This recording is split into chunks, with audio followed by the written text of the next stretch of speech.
very good morning. This presentation is brought to you by Resonate International with a mission to leverage knowledge worldwide.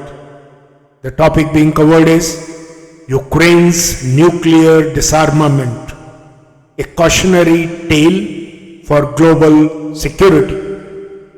Ladies and gentlemen, few decisions in modern history have shaped a nation's destiny as profoundly as Ukraine's choice to relinquish its nuclear arsenal. Once the custodian of the world's third largest nuclear stockpile, Ukraine placed its faith in international assurances. Decades later, as its sovereignty faces relentless aggression, the decision prompts hard questions. Can treaties guarantee peace? Is the absence of a nuclear deterrent a vulnerability? And most importantly, has the global order failed to uphold justice and protect the vulnerable? Let us look at the historical context.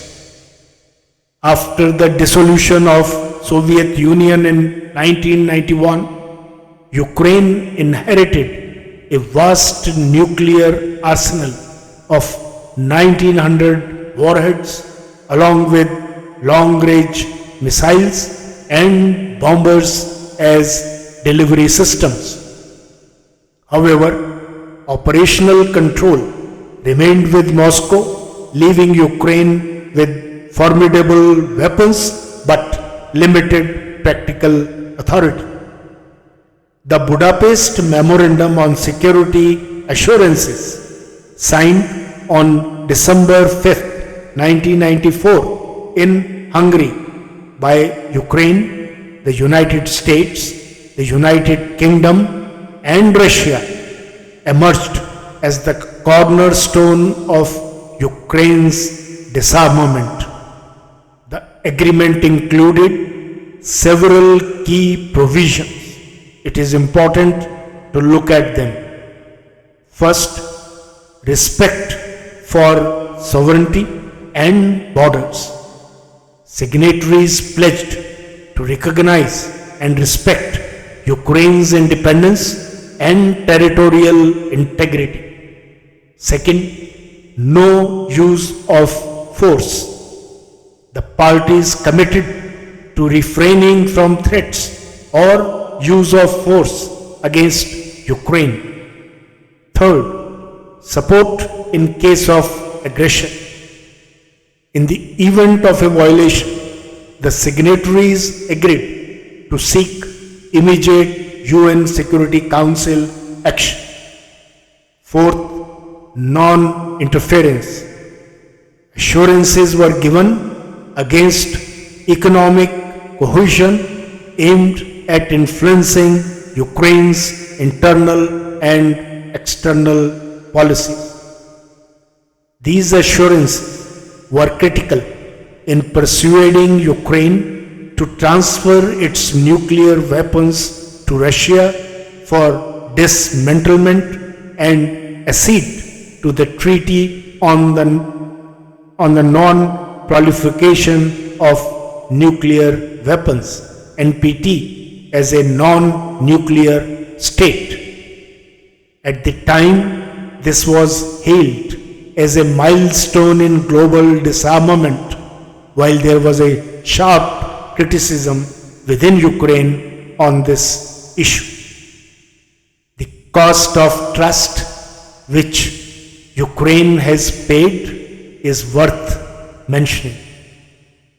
The Budapest Memorandum was tested over time and it ultimately failed catastrophically. Ukraine has since paid a harrowing price. Let's look at first, Russian aggression. Russia's annexation of Crimea in 2014 and the 2022 invasion represent clear violations of the memorandum with limited responses from other signatories. Russia, however, denies any violation. Second, humanitarian toll. Over 14 million Ukrainians have been displaced by the ongoing conflict, which has almost reached 1,000 days, with 8 million refugees across Europe and 6 million internally displaced.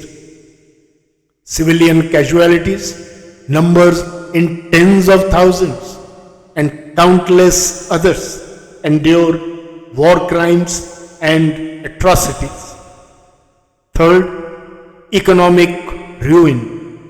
Ukraine's GDP shrank by nearly 30% in 2022, and the reconstruction bill is estimated at over 411 billion US dollars. What have been the global implications of above? The breach of the Budapest Memorandum raises profound questions for the international community. First, does sovereignty requires a nuclear deterrent? Ukraine's situation underscores a grim reality. Nuclear armed states rarely face existential threats. Nations like Taiwan and South Korea may now reconsider their security strategies. Second, a fractured global order. The memorandum's failure highlights systemic weaknesses in enforcing international agreements, eroding trust in global security frameworks. Having understood this, what's the way forward? First, for major powers, the United States, United Kingdom, and other guarantors must restore faith by delivering robust military and economic aid to Ukraine while ensuring binding mechanisms for future assurance. Second, establish a framework where security guarantees are backed by enforceable consequences for the violation. For the United Nations, reform the Security Council to address misuse of veto power and create mechanisms for holding aggressor states accountable. Strengthen global institutions to uphold non-proliferation and sovereignty with real deterrents against breaches. And for the global community, civil societies, international organizations, and the media must spotlight treaty violations and amplify the voices of affected nations. Encourage collaboration to balance the need for disarmament with credible security frameworks for non-nuclear states. Ladies and gentlemen, in conclusion, the Budapest Memorandum was a promise, a testament to the hope that global cooperation would replace the power of arms. Yet, Ukraine's plight is a devastating reminder that promises without enforcement are fragile shields against aggression. Millions have suffered.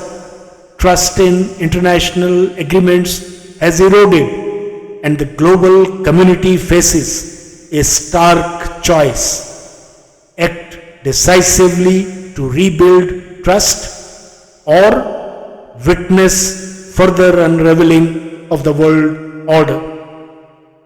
Ukraine's sacrifice must serve as a rallying cry. It must galvanize nations, institutions, and individuals to champion enforceable agreements, equitable security, and justice for all.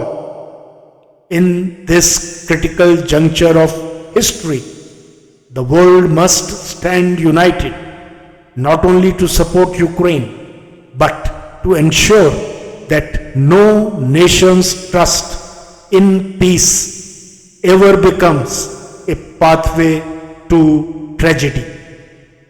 If the lessons of Ukraine remain unheeded, the global promise of peace will become a casualty of convenience, and history will judge everyone harshly.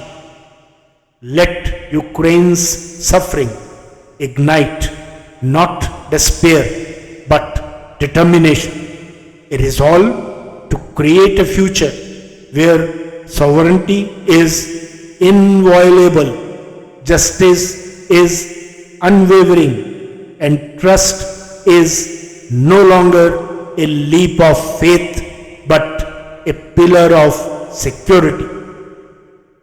Good luck, God bless, and thank you very much.